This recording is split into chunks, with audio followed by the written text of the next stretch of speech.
Good evening students. तो आज हम लोग स्टार्ट करने वाले हैं lecture number 5 structure of atom. तो हम लोगों ने स्ट्रक्चर ऑफ एटम के बारे में बात किया था, याद होगा लास्ट क्लास हम लोग लेक्चर नंबर 4 में हम लोग बात किए थे क्या, क्वांटम नंबर के ऊपर में। तो हम लोग क्वांटम नंबर के बारे में समझे, एन एल एम एस ये सब के बारे में समझे। आज हम लोग क्वांटम नंबर के बाद का कॉन्सेप्ट जानेंगे कि इलेक्ट्रॉन पर्टिकुलर कहां पे पाया जाएगा। तो उसी बेसिस पे आज स्टार्ट करते हैं। उम्मीद है आप लोग अच्छे होंगे, ठीक है। बढ़िया से रहिए और अच्छे से पढ़िए और देखते जाइए कैसे होता है और कैसे हम लोग समझेंगे हर एक कॉन्सेप्ट को डिटेल वाइज। तो आज हम लोग स्टार्ट कर रहे हैं क्वांटम नंबर का थोड़ा सा बेसिक्स, जहां पर आपको मैंने बताया था कि इलेक्ट्रॉन कैसे कैसे पाया जाएगा। पहला क्या बताया था, प्रिंसिपल क्वांटम नंबर। दूसरा क्या बताया था, एजीमुथल क्वांटम नंबर। तीसरा magnetic quantum number and the fourth one is spin quantum number. आज हम लोग बात कर रहे हैं थोड़ा सा एक छोटा सा अलग से टॉपिक है, difference between mono electronic species and multi electronic species. अगर एक इलेक्ट्रॉन रहेगा उसके अकॉर्डिंग, अब मल्टी इलेक्ट्रॉनिक स्पीशीज के अकॉर्डिंग। मोनो इलेक्ट्रॉनिक स्पीशीज रहेगा तो क्या बोलेंगे, there is only nuclear attractive force.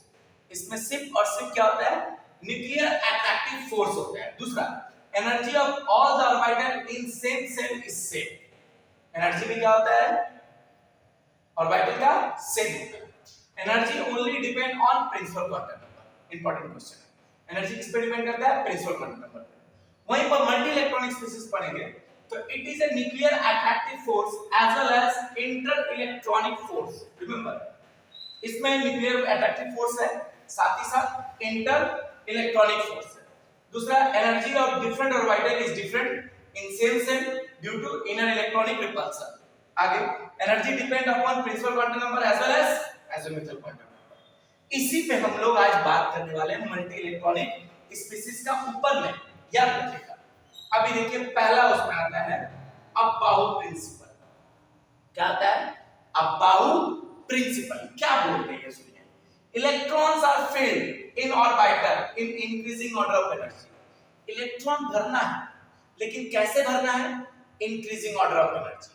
Means सबसे जो लोएस्ट एनर्जी होगा वो सबसे पहले भराएगा और जो सबसे हाईएस्ट एनर्जी होगा वो सबसे लास्ट में भराएगा। इनके अकॉर्डिंग ये बात बोला गया है। अब सुनिए, electron field low energy to high energy. आगे, energy can be determined by n plus L2। इसको n मतलब प्रिंसिपल क्वांटम नंबर, L मतलब एजीमुथल क्वांटम नंबर। मैं आपको एक एक्सपेरिमेंट यहीं पे बगल में करके दिखा रहा हूं, जिससे आपको समझ में आएगा कि मैं क्या बोल रहा हूं एक्चुअली में। देखिए, मान के चलिए अगर सबसे डायरेक्ट मैं दे रहा हूं 4, या स्टार्ट करें 1 से स्टार्ट करें, हम 1 से करते हैं। चलो, n का वैल्यू 1 लिया, n का वैल्यू क्या लिया, 1। तो l का वैल्यू याद होगा कहां से कहां तक था, 0 to n - 1। 0 to n - 1 अगर याद नहीं है, अगर पहला दिन क्लास कर रहे हो तो लेक्चर नंबर 4 देख लो।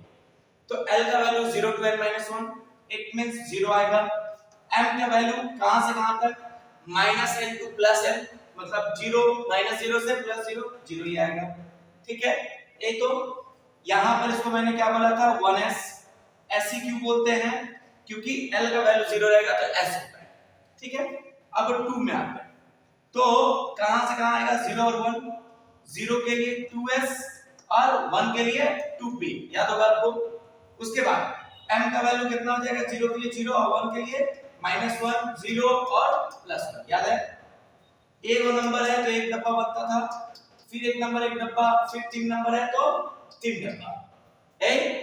उसके बाद 3 बैठा रहे थे तो 0 1 2, 0 के लिए 3s 3p एंड 3d। सही है, यहां पर बैठाएंगे तो 0 ही आएगा, कितना डब्बा, एक डब्बा। यहां पर बैठाएंगे तो कितना आएगा, -1 0 +1, कितना डब्बा, 3 डब्बा, है ना।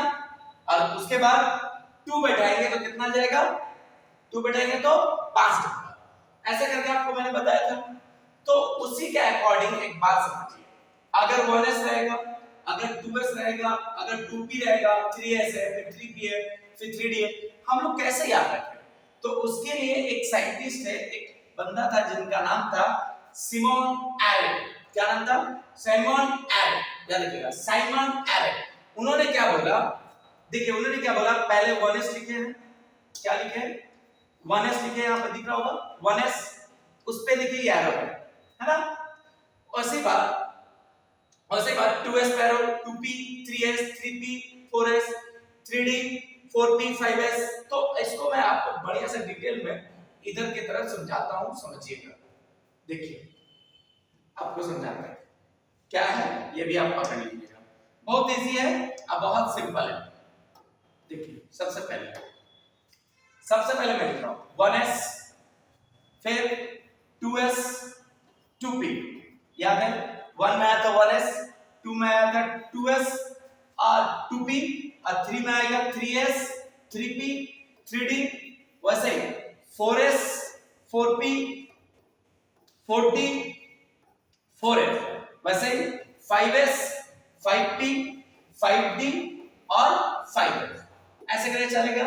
उसके बाद सर, उसके बाद 6s, 6p। रिमेंबर यहां तक 6p तक ही लेना है, यहां से घटेगा। पहले देखिए यहां से बढ़ रहा है, फिर यहां से घटेगा। फिर उसके बाद 7s, 7p। फिर उसके बाद लास्ट वन 8s। यहीं तक करेंगे सर। अभी देखिए समझा रहा हूं, दिख रहा होगा आपको बढ़िया से, दिख रहा है? देखिए कैसे करेंगे। पहले मैं ये साइमन का एरो लेंगे, साइमन का एरो लेंगे। ये एरो का मतलब होता है इसकी एनर्जी सबसे कम। पहला एरो सबसे कम एनर्जी, उसके बाद उससे ज्यादा एनर्जी 2s का, उसके बाद उससे ज्यादा एनर्जी 2p का, फिर 3s का, उसके बाद 3p और उसके बाद 4s का, उसके बाद 3d, फिर 4p, फिर 5s का, फिर उसके बाद 4d, फिर 5p, फिर 6s का, फिर उसके बाद 4f, 5d, 6p, 7s का, उसके बाद again 5f, 6d, 7p, 8s। बोलने का मतलब ये है कि आपको मैं समझाता हूं। पहला टच किसको किए? ऐसे समझो, पहला टच किसको किए? पहला एरो किस पे दिए? 1s पे, यानी इसकी एनर्जी सबसे कम। उसके बाद किसको टच किए? 2s, उसकी एनर्जी उससे ज्यादा। उसके बाद किसको टच कर रहे हो? 2p को, फिर 3s को टच कर रहे हो। रिमेंबर पहले किसको टच कर रहे हो, उसके बाद 2p, फिर 3s। तो 2p की एनर्जी इससे ज्यादा और 2p से ज्यादा 3s। फिर किसको टच कर रहे हो? 3p को, तो 3p की एनर्जी उसके बाद 4s का। सही है? उसके बाद किसको टच कर रहे हो? 3d, फिर 4p, फिर 5s। फिर किसको टच कर रहे हो? 4d, 5p, फिर 6s। फिर किसको टच कर रहे हो? 4f, 5d, 6p, 7s and 5f, 6d, 7p, 8s। ऐसे करके एनर्जी में समझाया गया।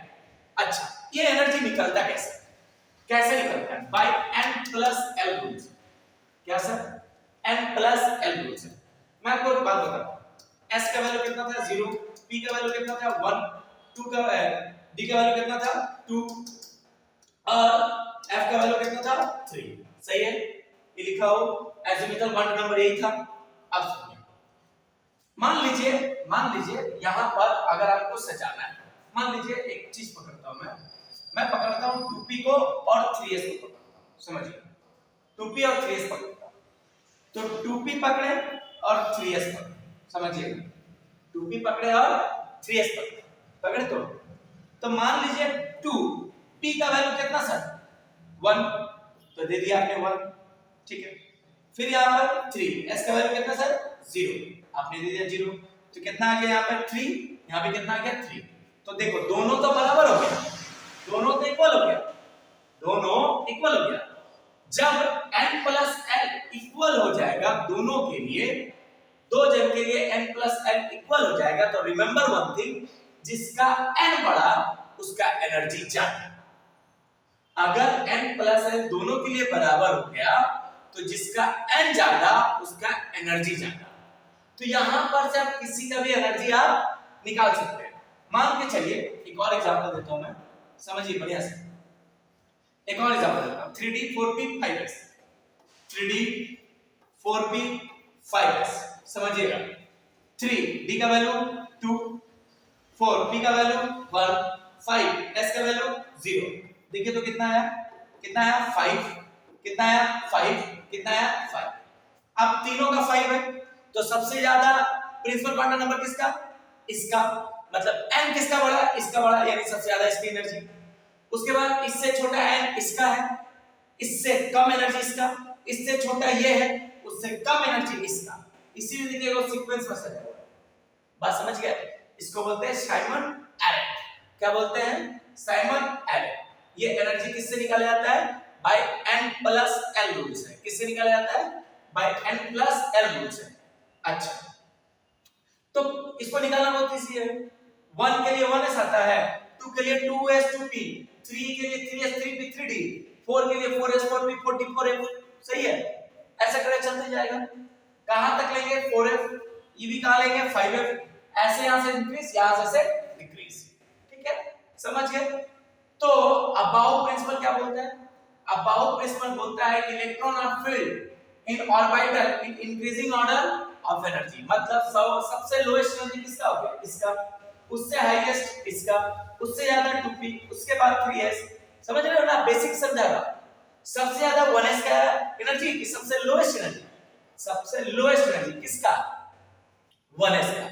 उससे ज्यादा एनर्जी 2s, उससे ज्यादा 2p, उससे ज्यादा 3s, फिर उससे ज्यादा 3p, फिर उससे ज्यादा 4s। ऐसे करके एनर्जी का ऑर्डर मैंने लगा दिया। क्लियर हुआ? यहाँ डॉटेड दिया हुआ है, इसका मतलब आगे होता है लेकिन उसे लेना नहीं है, लेना नहीं है। समझ गए बात? अब बाउ प्रिंसिपल क्या बोला? दिख गया? अब बाउ प्रिंसिपल क्या बोले? समझ गया ना? ये है बाउ प्रिंसिपल। मतलब इलेक्ट्रॉन को अगर भरिएगा तो सबसे पहले किस में डालिएगा? 1s में, उसके बाद 2s में, उसके बाद 2p में, उसके बाद 3s में, ठीक है, उसके बाद 3p, उसके बाद 4s। ऐसे करके सजा लीजिएगा। ठीक, अब आगे Pauli exclusion principle. Pauli exclusion principle इन्होंने क्या कहा? It states that no two electron can have same quantum number और two electron can be filled in orbital but they must have opposite speed. बोलने का मतलब एक डब्बे में इलेक्ट्रॉन तो भरना है, लेकिन कैसे भरना है? अपोजिट स्पीड में। मतलब एक का वैल्यू प्लस हाफ होगा तो दूसरे का वैल्यू माइनस हाफ होगा। वो मैंने लास्ट लेक्चर 4 में बताया था आपको। तो पाउली ने क्या किया?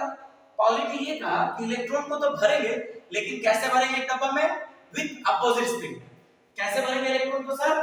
विद अपोजिट स्पिन में। याद रखिएगा, इलेक्ट्रॉन कैसे फील्ड होगा? इलेक्ट्रॉन ऐसे फील्ड होगा एक डब्बा में विद अपोजिट स्पिन, एक प्लस हाफ, एक माइनस हाफ। क्लियर हो गया? अच्छा, अब सुनो एक और बात। अगर इलेक्ट्रॉन अनपेड रह जाता है, अनपेड मतलब एक डब्बा में 2 इलेक्ट्रॉन होता है, अगर किसी भी एक डब्बा में एक इलेक्ट्रॉन हुआ, किसी भी एक डब्बा में एक इलेक्ट्रॉन हुआ तो उसको बोलते हैं अनपेड इलेक्ट्रॉन। किसी भी एक डब्बा में एक इलेक्ट्रॉन हुआ उसको क्या बोलेंगे? Unpaired electron. अगर अनपेड इलेक्ट्रॉन होगा तो उसको बोलते हैं पैरामैग्नेटिक। क्या बोलते हैं इसको? पैरामैग्नेटिक। और किसी का पेयर्ड इलेक्ट्रॉन हुआ, मतलब 2 इलेक्ट्रॉन एक डब्बा में हुआ तो उसको बोलेंगे डायमैग्नेटिक। क्या बोलेंगे? डायमैग्नेटिक। मैं आपको समझा दे रहा हूं, उसके बाद मैं आपको ये पूरा बढ़िया समझाऊंगा। हुंस रूल, हुंस ने क्या कहा? Pairing of electron in orbital of same subshell does not take place until each orbital of that subset is singly occupied or half filled। बोलने का मतलब है कि एक ऑर्बिटल में अगर आप इलेक्ट्रॉन भरिएगा, मान लीजिए 3 ऑर्बिटल है, तो पहले एक एक इलेक्ट्रॉन भरिए, फिर डबल डबल भरिए। मींस बोलने का मतलब ये है कि मान लीजिए आपके पास पॉकेट में पैसा, आपको नहीं पता कितना पैसा है, अब भिखारी लाइन से खड़े हैं, जो भी भीख मांगने वाले जो भी है, मान लीजिए कोई है, ठीक है, मंदिर में जब जाते हैं तो हम लोग को मिलता है, तो हम लोग क्या एक ही आदमी को सब पैसा दे देते हैं? नहीं, हम लोग क्या करते हैं? पहले जन को दिए, फिर दूसरा दिए, फिर तीसरा दिए, फिर चौथा दिए, पांचवा दिए। अगर मान लीजिए आपका मन है पैसा बच गया, तो फिर से क्या कीजिए? फिर से पहला से स्टार्ट कीजिएगा, फिर दीजिएगा पहला, फिर दूसरा, फिर तीसरा, फिर चौथा। तो उसी तरह इलेक्ट्रॉन भरेगा, उसी तरह एक ऑर्बिटल में इलेक्ट्रॉन भराएगा। एग्जांपल के तौर पर मैं आपको दिखा रहा हूं, एग्जांपल के तौर पर मैं आपको दिखा रहा हूं। मान लीजिए एक ऑर्बिटल है, यहां 3 ऑर्बिटल दिए, पहले एक इलेक्ट्रॉन इसको, फिर एक इसको, फिर एक इसको दे दिए। देने के बाद अगर बच गया तो फिर इसको, फिर इसको, फिर इसको। समझे कैसे? पहले कैसे देना है? Single single. पहले कैसे देना है सर? Single single. फिर क्या करना है? देखिए सिंगल सिंगल दिए, फिर क्या करना है? इस तरह डबल डबल करते जाना। क्लियर, समझ गए, बेसिक पता है।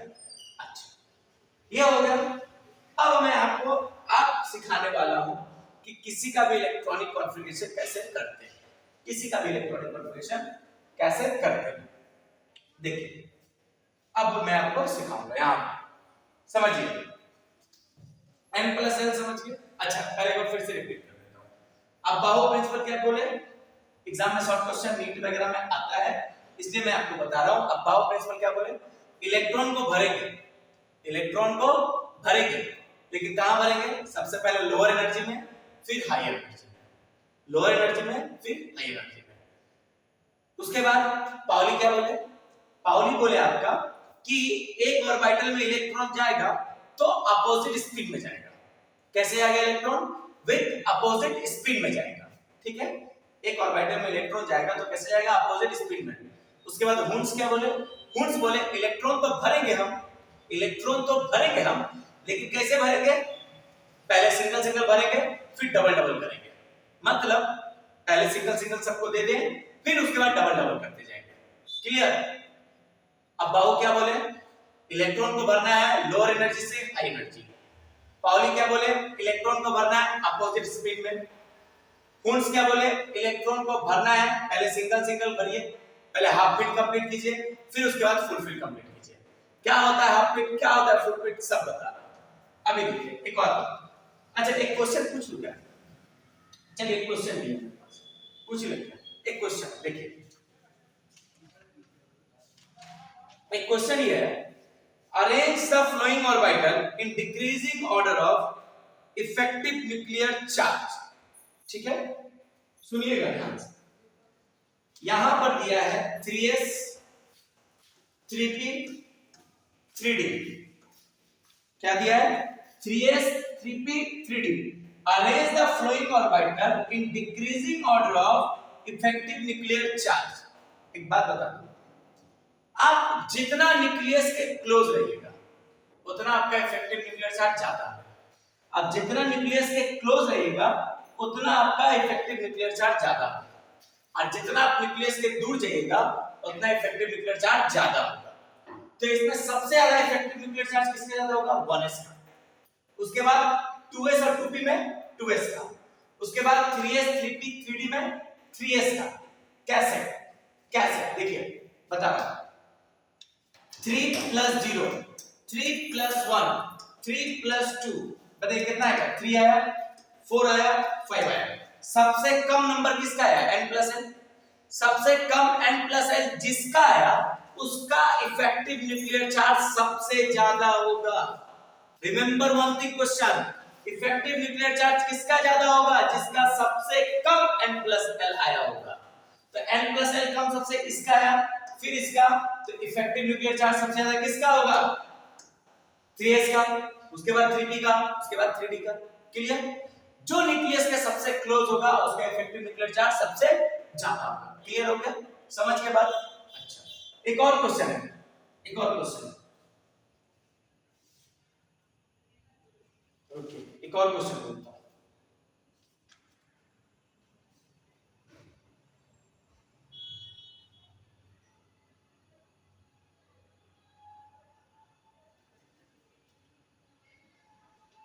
देखिए एक और क्वेश्चन पहले बोलता हूं, उसके बाद आपको आगे का सिखाता हूं। सुनिए क्वेश्चन क्या है। क्वेश्चन बोला है n = 4, l = 0 और m = 0 और s = प्लस दिया हुआ है। फिर n 3, यहां भी 3, यहां भी 3, फिर l का वैल्यू 1, फिर l का वैल्यू 2 और फिर l का वैल्यू 0। ठीक है, फिर m का वैल्यू 1, फिर m का वैल्यू 0, फिर m का वैल्यू 0, फिर s का वैल्यू, सब दिखा रहा हूं आपको बढ़िया से समझ जाइएगा एकदम एक बार में। फिर s का वैल्यू यहां पर, यहां -½ +½ -½ +½ फिर -½ ऐसा लिखो। क्वेश्चन ये पूछा है कि आपको ऑर्डर में लगाना है, आपको ऑर्डर में लगाना है कि सबसे हाईएस्ट एनर्जी किसका और सबसे लोएस्ट एनर्जी किसका, सबसे हाईएस्ट एनर्जी किसका, सबसे लोएस्ट एनर्जी किसका। सर एनर्जी निकालना याद रखिए, बार बार n प्लस l, एनर्जी के लिए कौन सा फॉर्मूला, n प्लस l, कौन सा फॉर्मूला, n प्लस l। बताइए यहां से n प्लस l कीजिएगा कितना आएगा सर, कितना आएगा 4, सही है। यहां पर n प्लस l कीजिएगा तो कितना आएगा, कितना आएगा बोलो, देख रहे हैं 4, ठीक है। फिर यहां भी n प्लस l कीजिएगा तो कितना आएगा सर, कितना आएगा, फिर यहां भी n प्लस l कीजिएगा तो कितना आएगा 3, सही है, कोई दिक्कत नहीं है, बाकी से कोई मतलब नहीं है हमको, मुझे हमको इस सबसे इससे मतलब ऐसे। आइए बताइए सबसे ज्यादा एनर्जी किसकी, ऑटोमेटिक 3 नंबर का सबसे ज्यादा एनर्जी हुआ। अब 4 नंबर वाला क्लास हो गया, 4 नंबर वाला क्लास हो गया तो मैंने आपको क्या बताया था, क्या बताया था, इन दोनों में सबसे ज्यादा एनर्जी किसका होगा, जिसका n ज्यादा उसका एनर्जी ज्यादा। तो ऑटोमेटिक n इन दोनों में किसका ज्यादा, ऊपर वाले का ज्यादा है, यानी इसका एनर्जी ज्यादा होगा, यानी 1 नंबर, उसके बाद 2 नंबर और उसके बाद लास्ट 4 नंबर। ये हो गया एनर्जी के अकॉर्डिंग, ये हो गया एनर्जी के अकॉर्डिंग, समझ के बाद। तो एनर्जी के अकॉर्डिंग एक क्वेश्चन पूछ लिए थे, चलो ये भी समझ में आ गया, यानी कैसे निकालना है, n प्लस l निकालना, बाकी से मतलब आपको नहीं। अच्छा अब अगर मुझे इलेक्ट्रॉनिक कॉन्फ़िगरेशन करना है, अगर मुझे इलेक्ट्रॉनिक कॉन्फ़िगरेशन करना है तो मैं आपको सबसे पहले एक बात बताऊं, P में के डब्बा होता है सर, P में होता है 3 डब्बा, D में कितना डब्बा होता है सर, D में होता है 5 डब्बा, F में कितना होता है सर, F में होता है 7 डब्बा, क्लियर, 1 2 3 4 5 6 7 डब्बा, ठीक है, डब्बा लिख दिए। E हो गया आपका P, E हो गया आपका D और E हो गया आपका F, ठीक है। बताया था एक डब्बा में कितना इलेक्ट्रॉन होता है, 2, तो इसमें टोटल इलेक्ट्रॉन कितना होगा 6, ठीक है, कितना इलेक्ट्रॉन होगा 6। तो हाफ फिल्ड किसको बोलते हैं, अगर आप इसमें 3 इलेक्ट्रॉन दे दीजिए 1 1 1, ये हुआ हाफ फिल्ड, यहां पर भी 1 1 1 दे दीजिए, ये हुआ हाफ फिल्ड, यहां भी 1 1 1 दे दीजिए, ये हुआ हाफ फिल्ड, ठीक है, ये हुआ हाफ फिल्ड। तो P का हाफ फिल्ड, P में कितना इलेक्ट्रॉन होता है 6, P में कितना इलेक्ट्रॉन होता है 6, क्योंकि एक डब्बा में 2 तो 3 डब्बा में 6, तो 6 तो हाफ फिल्ड मतलब कितना 3, तो सिंगल सिंगल भर दिए, इसको बोलते हैं हाफ फिल्ड।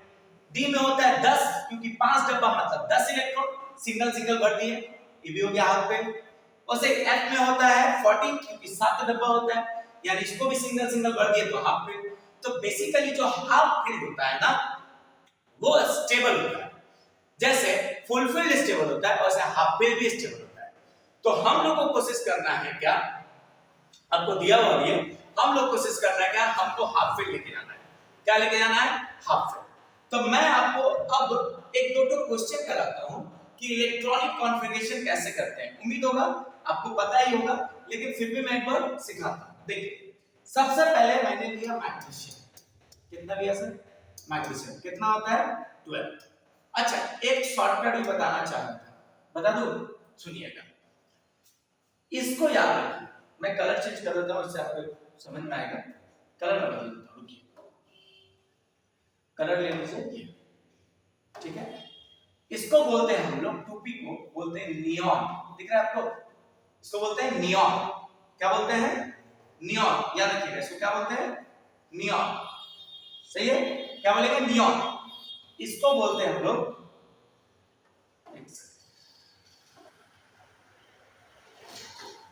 इसको क्या बोलते हैं हम लोग, आर्गन, क्या बोलते हैं, आर्गन, ठीक है।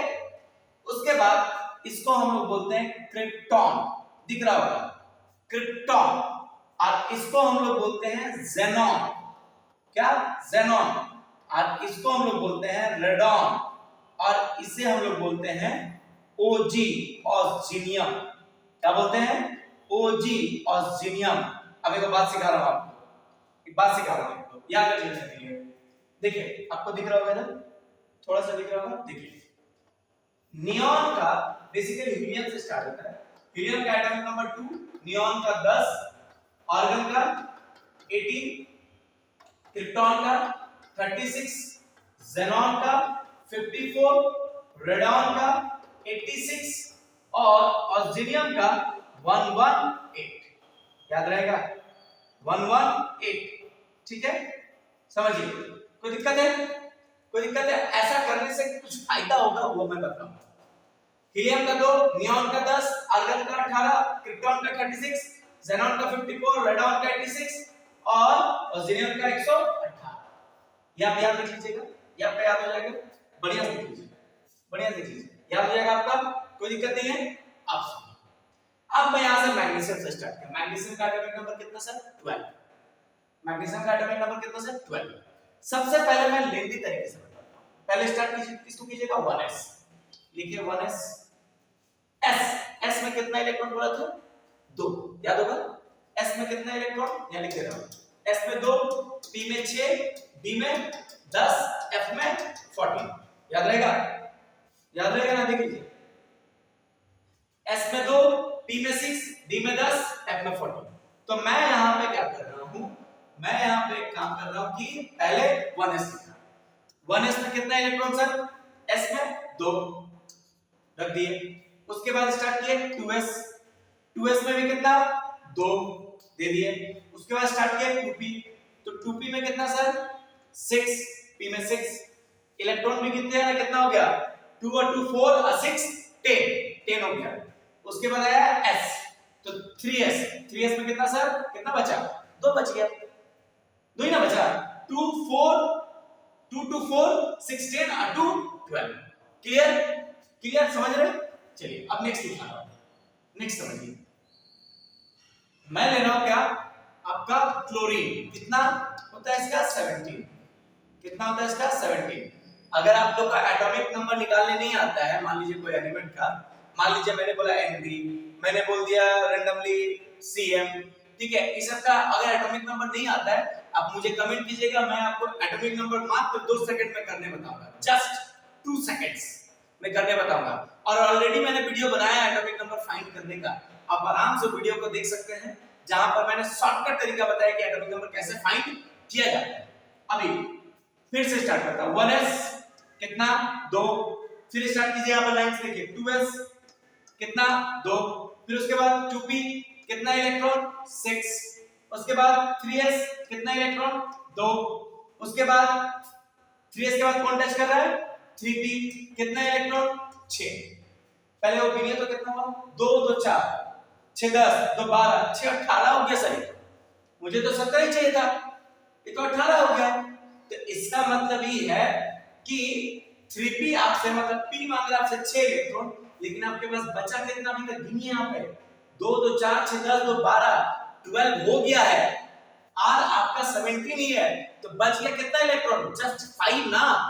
तो p आपसे मांग रहा है 6, तो आप क्या कीजिएगा?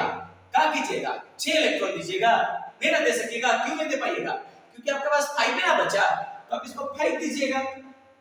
एग्जांपल देता हूं, अभी मान लो आपके घर में एक भिखारी आया, मान लीजिए एक भिखारी आया आपसे भीख मांगने घर में, तो वो भिखारी बोल रहा है कि मुझे 6 रुपए चाहिए, 6 रुपीस चाहिए। तो जब भिखारी आपसे 6 रुपीस मांग रहा है, लेकिन आप पॉकेट में देखे तो आपके पास 5 रुपए का कॉइन ही था, आप भिखारी को दे रहे हैं, भिखारी नहीं ले रहा, भिखारी नहीं ले रहा क्योंकि स्टैंडर्ड भिखारी है, समझिए, स्टैंडर्ड भिखारी नहीं ले रहा। तो आप क्या कीजिएगा? क्या कीजिएगा? घर से 1 रुपया मम्मी से मांग के लाके दीजिएगा? क्या कीजिएगा? नहीं ना कीजिएगा। या फिर आप ऐसा थोड़ा है कि अपना पॉकेट मनी जो आप गुल्लक रखे होंगे उसको फोड़िएगा, उसमें से 1 रुपया और निकालिएगा और लाके दीजिएगा भिखारी को, ऐसा तो नहीं कीजिएगा। क्या कीजिएगा कि जो पॉकेट में 5 रुपया वही दीजिएगा, जो पॉकेट में 5 रुपया वही दीजिएगा। उसी लिए वही बात है कि जितना आपके पास इलेक्ट्रॉन बचा 5, p मांग रहा है 6, तो आपके पास जितना बचा आप उतना ही ना दीजिएगा। तो मैंने उसको कितना देगा? 5 दूंगा। मैं उसको कितना दूंगा? 5 दूंगा। क्यों? क्योंकि मेरे पास है ही नहीं, तो दूंगा कहां से? बात समझे? क्लियर हो गया? अच्छा, तो बेसिकली मैं आपको यहां पर एक चीज सिखाया, अब एक और चीज दिखाऊंगा। फास्फोरस कितना होता है? 15। फास्फोरस का कितना होता है सर? 15। स्टार्ट कीजिए किससे? 1s कितना इलेक्ट्रॉन? 2। फिर किसको टच कर रहा है? 2s। ठीक है, 2 इलेक्ट्रॉन, कितने जाए 4 हो गया। फिर किसको टच हो रहा है, पहले टच हो रहा है 2p, फिर 3s, तो पहले 2p कितना इलेक्ट्रॉन 6, 10 हो गया। उसके बाद टच किसको हो रहा है 3s, कितना इलेक्ट्रॉन सर 2, क्लियर 12 हो गया। अब कितना बचा आपके पास इलेक्ट्रॉन 3। अब 3s के बाद किसको टच कर रहा है 3p को, तो 3p आपसे कितना इलेक्ट्रॉन मांग रहा है, p मांग रहा है आपसे 6 इलेक्ट्रॉन, लेकिन आपके पास बचा कितना 3 ना, आपके पास बचा कितना 3 ना सर। जब 3 बचा तो आप इसको 3 ना दीजिएगा कि 6 दीजिएगा, 3 ही ना दीजिएगा। अब थोड़ा उसके जगह पे बोलिएगा नहीं नहीं रुको हम गुल्लक तोड़ के आते हैं और तुमको हम देंगे, ऐसा नहीं ना कर सकते आप, ऐसा नहीं कीजिएगा, जाहिर सी बात है कॉमन सेंस है, नहीं कीजिएगा आप ऐसा। अगर आप कीजिएगा तो बहुत अच्छे आदमी आप, अगर नहीं कीजिएगा तो यही कीजिएगा, यही तो बात समझ गए। यानी 3p में कितना होगा 3 इलेक्ट्रॉन। अब ये वो बात देखिए, p कितना इलेक्ट्रॉन है 3, यानी हाफ फील्ड है ना, हाफ फील्ड। अब समझिए, अब मैं यहां पर आपको ये समझा दिया, ये समझा दिया। चलिए एक और मैं आपको दिखाता हूं, एक और मैं दिखाता हूं। अभी रुकिए, अभी तो केमिस्ट्री का मजा है, अभी एक्सेप्शन अभी आना बाकी है, रुकिए अभी थोड़ा सा। लास्ट मैंगनीज, मैंगनीज का कितना होता है सर 25। अब एक बात बताइए, बार बार 1s 2s 2p 3s 3p 3d ये सब बार बार लिखते लिखते सर घूम जाएगा, शॉर्टकट मारना सर। शॉर्टकट कैसे मारे सर, सुनिए 25 के पहले इनर्ट गैस कौन होता है ये सोचिए। 25 इलेक्ट्रॉन का पहले ऐसा कितना इलेक्ट्रॉन होता है जिसका इनर्ट गैस होता है 25 के पहले वाला। तो 25 के पहले कौन आया आर्गन, जस्ट 25 के पहले कौन आया आर्गन। आर्गन का इलेक्ट्रॉन कितना सर 18 होता है ना, 3p। आर्गन का कितना देखिए मैंने लिखा है, आर्गन का इलेक्ट्रॉन कितना 18 लिखा है ना आपको, आर्गन का इलेक्ट्रॉन कितना 18, समझ में आ रहा है। आर्गन का इलेक्ट्रॉन कितना 18, तो मैं क्या करूंगा, मैं यहां पे लिखूंगा आर्गन, दिख रहा है आपको, दिख रहा है आपको, मैं लिखा क्या आर्गन, आर्गन लिख लिया, कितना हो गया ये 18 खत्म, आर्गन का 18 खत्म। तो 3p के बाद कौन आएगा 4s, तो पहले दिए 4s कितना इलेक्ट्रॉन 2, कितना हो गया सर 20, कितना हो गया 20। अब 3s 4s के बाद कौन आएगा 3p हो गया 4s हो गया, अब उसके बाद कौन आएगा 3d, कौन आएगा 3d। तो अब आप लिखिए 3d। अब बताइए इलेक्ट्रॉन कितना बचा 18 हो गया 20 हो गया, बचा कितना 5, कितना बचा 5। तो अब d को कितना दीजिएगा सर 5 ही ना दीजिएगा, d को कितना दीजिएगा 5 दीजिएगा, मैंने भी 5 दे दिया। बात समझे, बहुत सिंपल सा समझाया, बहुत समझे। यानी कोई भी एलिमेंट का अगर आपको निकालना है तो आप उसका जस्ट बैक वाला क्या पकड़ लीजिए इनर्ट गैस पकड़ लीजिए, जस्ट बैक वाला क्या पकड़ लीजिए इनर्ट गैस पकड़ लीजिए, क्लियर। जस्ट बगल वाला क्या पकड़ लीजिए इनर्ट गैस को पकड़ लीजिए, क्लियर। मैं अभी शॉर्टकट मारना और सिखाऊंगा, रुकिए अभी देखिए। मैंने यहां पे कुछ एलिमेंट्स लिखा है, क्रोमाटा, कॉपर सिल्वर गोल्ड, और यहां पर बहुत सारा मैंने एलिमेंट लिखा है ना, ठीक है। तो इसमें से मैं आपको कुछ बता, चलिए स्टार्ट करते हैं, स्टार्ट करते हैं। यहां पर ये पहले मैं लिख लेता हूं यहां पर 1s 2s 2p 3s 3p 3d 4s 4p 4d 5s 5p 5d, यहां पे 4fp और यहां 5fp, और उसके बाद 6s और भी आगे है, लेकिन मैं यहीं तक लिख रहा हूं अभी, ठीक है। नीचे स्पेस आपको दिखेगा नहीं, इसलिए मैं यहीं तक लिख रहा हूं, ठीक है। अब मैंने आपको अभी बताया था, इसको हम लोग क्या बोलते हैं नियॉन, अभी बोले थे इसको नियॉन, एटॉमिक नंबर कितना 10, ठीक है। उसके बाद इसको मैंने क्या बोला अभी आर्गन, एटॉमिक नंबर 18, उसी तरह इसको ज़ेनॉन, एटॉमिक नंबर क्रिप्टॉन पहले आएगा, क्रिप्टॉन एटॉमिक नंबर 36 है ना, ठीक है सही है। तो नियॉन, आर्गन, क्रिप्टॉन, उसके बाद ज़ेनॉन कितना 54, और उसके बाद रेडॉन 86। तो मैं यही तक करता हूं, आप इसे कीजिए शॉर्टकट पहले, शॉर्टकट से स्टार्ट करता हूं। कितना इलेक्ट्रॉन है सर 24, दिख रहा है?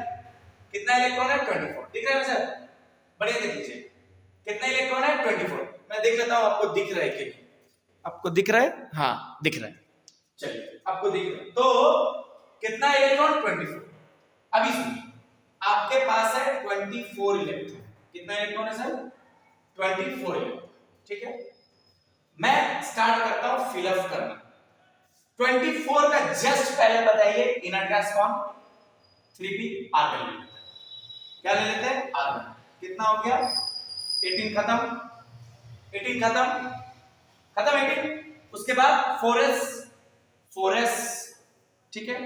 4s के बाद 3d, 4s के बाद 3d। तो मुझे एक बात बताइए, मुझे एक बात बताइए कि 4s में कितना इलेक्ट्रॉन दीजिएगा? 2।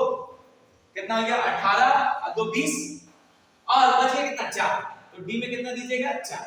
आप ऐसे ही कीजिएगा ना, आप ऐसे कीजिएगा ना, ऐसे कीजिएगा तो हो जाएगा गलत, ऐसे हो जाएगा गलत। नॉर्मल में बात बता रहा हूं, ऐसे कीजिएगा गलत हो जाएगा। इसको सही कैसे करना है सुनिए, सही कैसे करना है। ऑर्गन तो लिखना है, 4s भी लिखना है, 3d भी लिखना है, लेकिन सुनिए पहले एक बात बताइए मुझे, पहले एक बात बताइए कि 4s और 3d में किसकी एनर्जी ज्यादा है? किसकी एनर्जी ज्यादा है? 4 प्लस s का वैल्यू 0 बताए थे, 4 प्लस 0 4, 3 और d का वैल्यू कितना 2, 3d याद है ना, l l n plus l निकाल रहे हैं, n प्लस l निकालिए। 4 प्लस 0 4, 3 प्लस 2 5। तो 4 और 5 किसकी एनर्जी ज्यादा होगी? किसकी एनर्जी ज्यादा होगी? ऑटोमेटिक इसका एनर्जी ज्यादा होगा। तो जब एनर्जी इसका ज्यादा होगा ना, तो मैं आपको एक बात बताता हूं, क्या अगर कभी भी आपको 4 इलेक्ट्रॉन दिखे d में, उसको 5 कर दीजिए। अगर आपको कभी 9 दिखे, उसको 10 कर दीजिए। याद रखिएगा, पहला बेसिक बात बोल रहा हूं, बेसिक बात बोल रहा हूं। अगर 4 रहे तो कितना कर दीजिए 5, अगर 9 रहे तो कितना कर दीजिए 10। 4 रहे तो 5, 9 रहे तो 10। क्यों 5 कर रहे हैं? क्योंकि एनर्जी इसकी ज्यादा है, तो वो हाफ फील्ड में ज्यादा स्टेबल होगा। अगर ये 5 कर लेगा तो अपने आप को ज्यादा स्टेबल करेगा, इसीलिए वो एक इलेक्ट्रॉन यहां से जंप होकर इसमें आता है। और इसकी एनर्जी ज्यादा है भी, इसलिए एक इलेक्ट्रॉन यहां से यहां आता है। तो यहां पर कितना हो गया सर 5, और यहां कितना हो गया 1। ये हो गया आपका सेट। समझे? समझे ना बात? क्लियर हुआ? समझ में आ रही बात क्या बोलना चाह रहे हैं? यही है इसका एग्जैक्ट राइट। क्लियर है? समझ गए? अब मैं आपको दूसरा दिखाता हूं। दूसरा कौन सा ले लूं? कौन सा ले लूं? अब मैं ले लेता हूं, मान लीजिए एक लिया क्रोमियम, एक ले लेता हूं कॉपर। क्या ले लेता हूं? कॉपर। समझिएगा, रुकिए। अब मैं ले लेता हूं यहां पे कॉपर का, ठीक है। रुकिए एक सेकंड, थोड़ा दीजिएगा।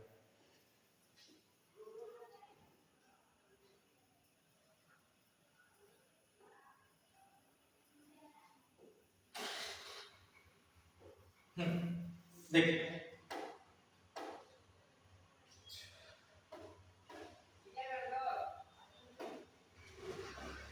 क्या ले लिया कॉपर। कितना सर 29 लिखा हुआ भी कॉपर का 29।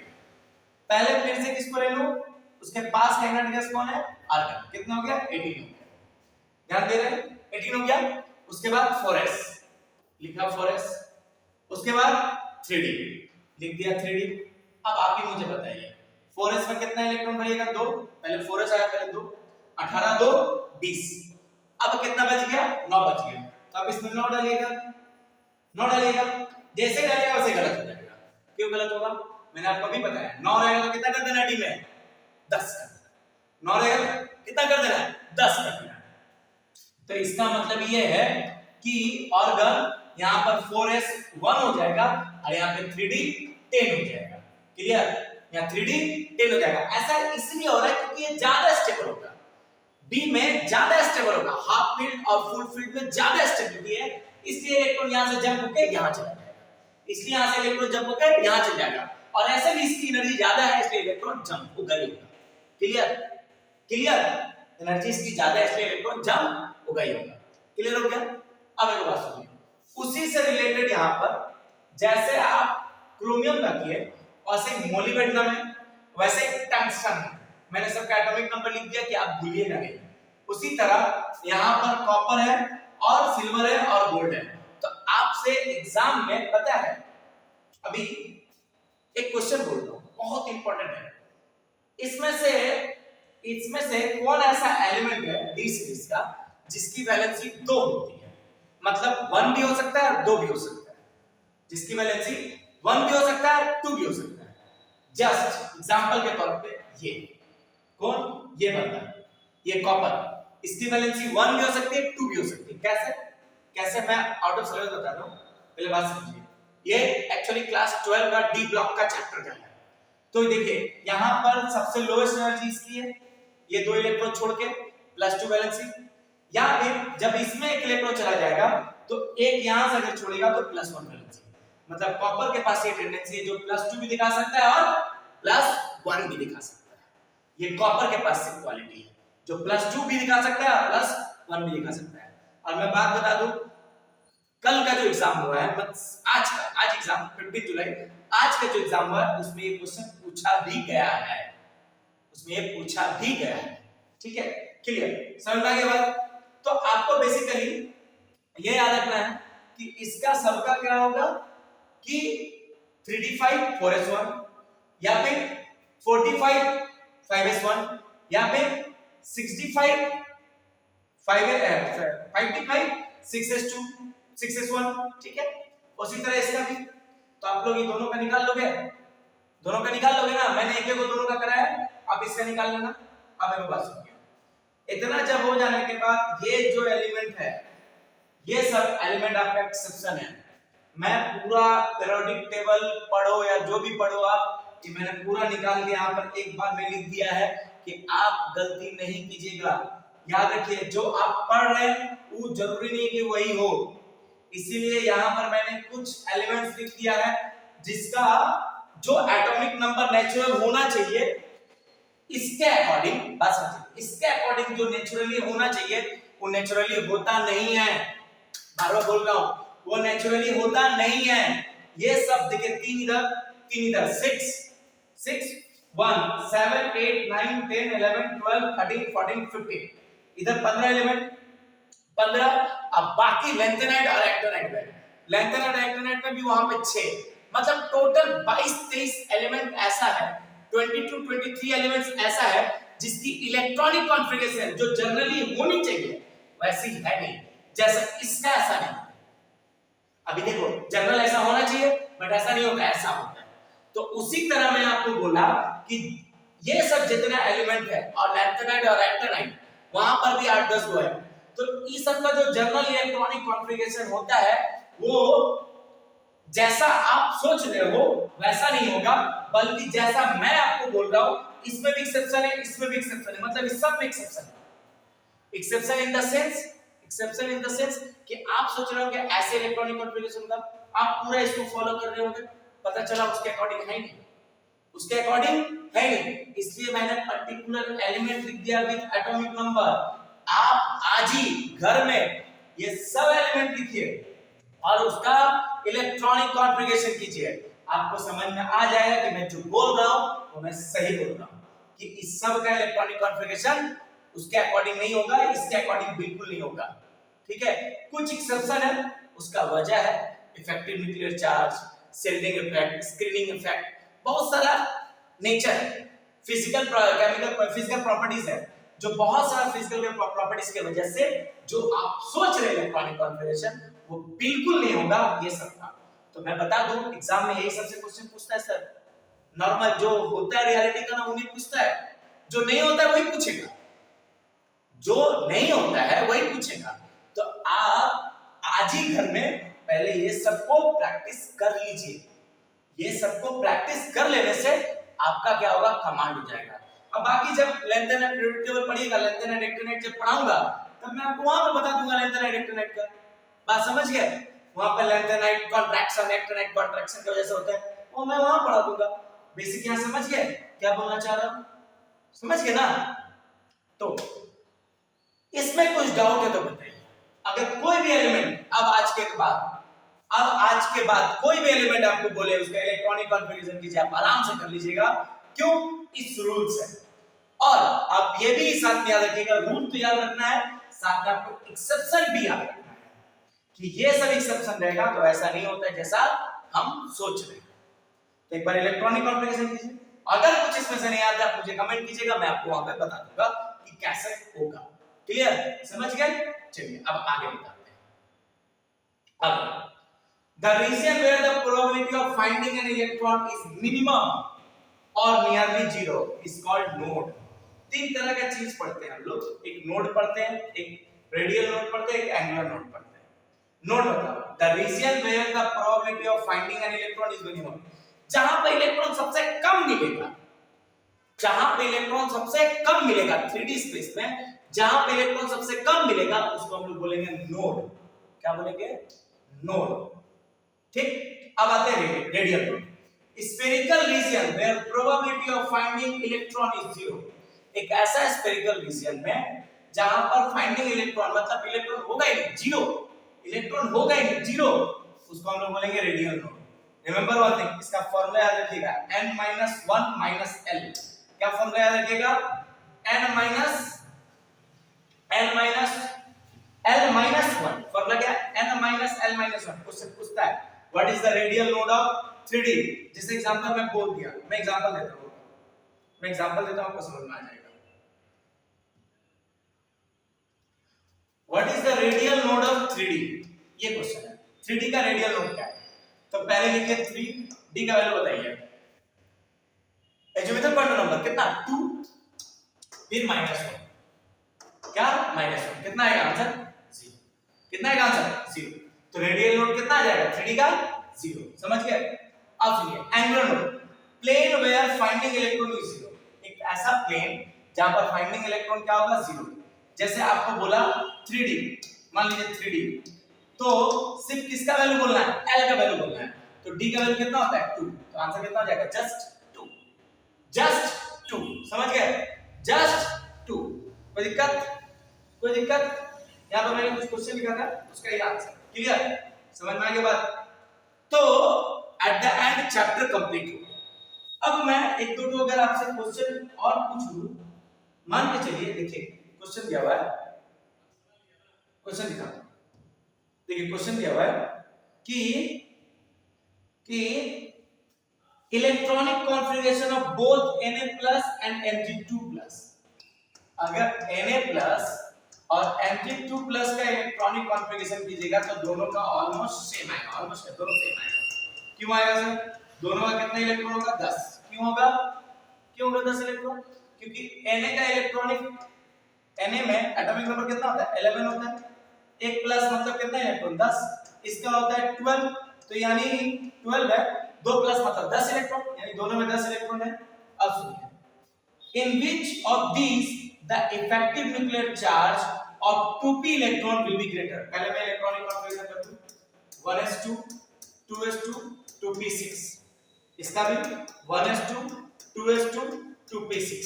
एक बात सुनिए, यहां पर लिखा है, एक बात बताइए मुझे, एक बात बताइए, क्या कि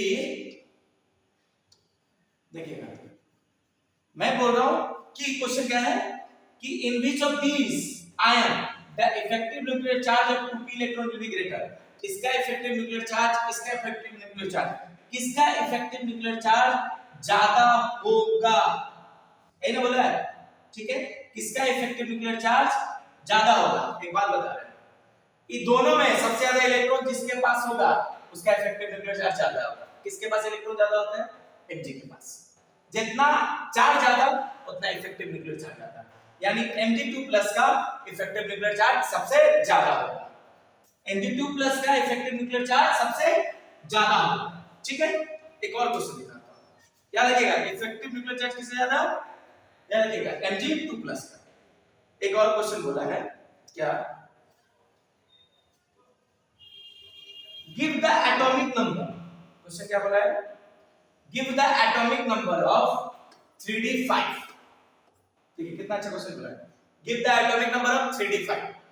तो कहां चल जाएंगे सर 3d5 कहां चल जाएंगे, कहां चल जाएंगे 3d5 3d5 3d5 आइए यहां पर बताइए 3d का है यहां पर है ना, तो बताइए 2 4 6 2 2 4 16 2 12 उसके बाद 12 6 18 और 2 20 और यहां पर 5 कितना हो गया 25।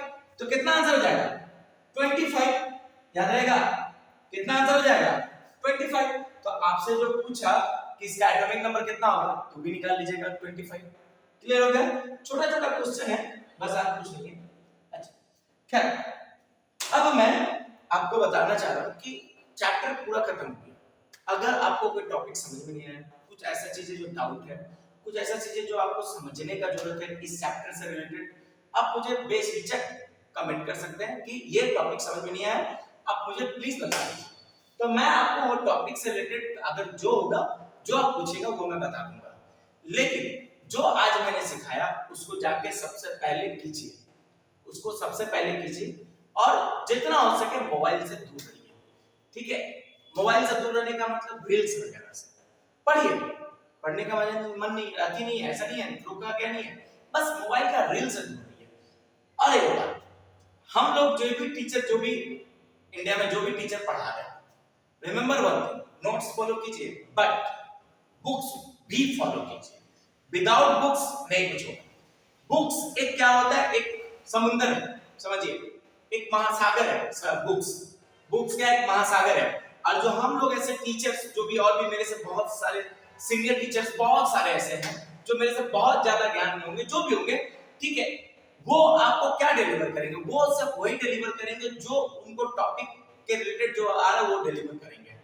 लेकिन अगर आप बुक्स फॉलो कीजिएगा तो उसमें हो सकता है आपको कुछ नया मिल जाए, हो सकता है कुछ एक्स्ट्रा मिल जाए, तो आप बुक्स फॉलो करना मत भूलिए। दूसरा, बुक्स में जो क्वेश्चन है उसको भी कीजिए, सिर्फ मॉड्यूल का क्वेश्चन फॉलो करने से नहीं होगा, आपको बुक्स का क्वेश्चन भी फॉलो करना होगा। एनसीईआरटी केमिस्ट्री में खासकर एनसीईआरटी का क्वेश्चन पूरा बढ़िया से कीजिए, आपका ऑटोमेटिक केमिस्ट्री धीरे धीरे अपने आप ठीक हो जाएगा।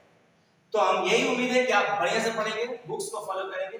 इसी के लिए आज के लिए बस इतना ही। अब मैं नेक्स्ट लेक्चर लेके आऊंगा नेक्स्ट चैप्टर पे। आज के लिए बस इतना ही, थैंक यू।